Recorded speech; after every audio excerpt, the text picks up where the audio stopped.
everyone, it's Joy here, and I'm going to be showing you how to create this framed home decor piece.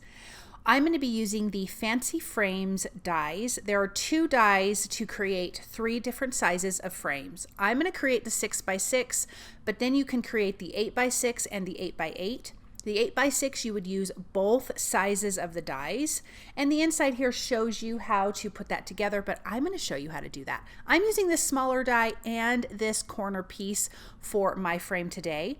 I'm also using the Butterfly Bliss EAP and coordinating dies, and we're going to die cut some beautiful butterflies. And then I'm also going to be using the Gilded Expressions effortless paper, and you can foil these. I am not going to foil it for my design, but you can definitely add foil to it, and there is a coordinating die for this. So I have already die cut using that smaller die I pointed to 4 times. I put the other 3 together, and you can see that there's these score lines. And we are going to add some double-sided adhesive on this little piece here. I am using some wood grain cardstock from my stash, but you could use any kind of cardstock. I'm going to do 2 layers of this double-sided adhesive. I really want this to hold well. I'm going to peel back that release paper, and then I'm going to take the right side and I'm just going to gently fold that over, because again, everything I folded already on the scored lines. I'm going to tuck that into that piece and then just gently fold it over, making sure that edge lines up straight, and it really does nice and easy. And press that down really, really good, because you don't want that to pop off. So now you have the flat end to a corner end, and you're going to tuck that flat end into that, I'm going to say angled piece, not corner piece, angled piece.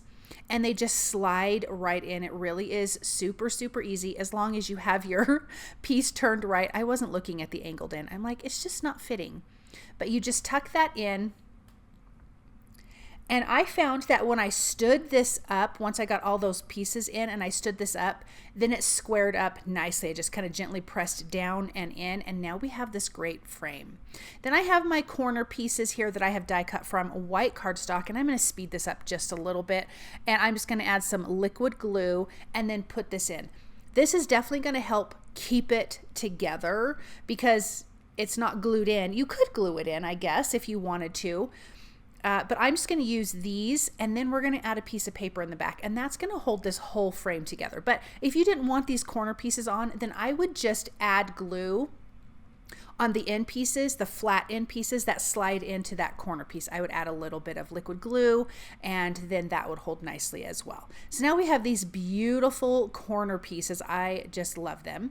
And then from the watercolor whimsy paper, I took this sweet little white and pink polka dot.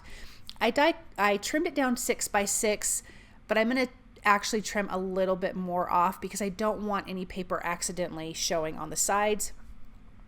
So it's just going to be slightly smaller than the back of this frame, and then I can just adhere that to the back because I want to have this cute little sentiment inside. So I'm using liquid glue, and then I will adhere that paper. I'm using liquid glue because I do have polka dots. I can flip it around and kind of slide it around and make sure that my polka dots are straight from the front view. Then I'm taking Victorian Velvet Distress Oxide ink and just gently distressing the edges and that beautiful scrolly corner piece. I'm just gently rubbing the ink along the top. It was a pretty good match to the pink polka dot paper. And then I'm going to add it to the inside edges as well. I was debating and I opted to do that, and then just a little bit on the inside corners just to give a little bit of distressing. So let me just finish off those corners there. Super cute. I'm going to set that aside to let the ink dry, and then I have one of the paper pieces from the Butterfly Bliss EAP pad. I'm using the coordinating die. I'm going to tape this in place, making sure everything is lined up. But look at these stunning butterflies. I just thought these were so gorgeous. And then I'm going to use a sentiment from the Gilded Expressions. And I'm using the coordinating die, for that. Again, making sure everything is lined up from top to bottom. And I've decided I'm going to use the "You Are Amazing" sentiment. I just think this would be a sweet little gift to give to a friend, a loved one. They could set it on their desk. They could set it on a little shelf. It is so cute. And I do want some foam adhesive behind my sentiment. I don't want it just flat against the back of that paper. And you could do quite a bit of foam adhesive. You could make it really thick if you wanted it out further, but I'm just doing about a 2mm foam adhesive. I'm going to start with the word "R" and just place that right in the center. And then I can add my other sentiments top and bottom, and then everything can be spaced out nicely.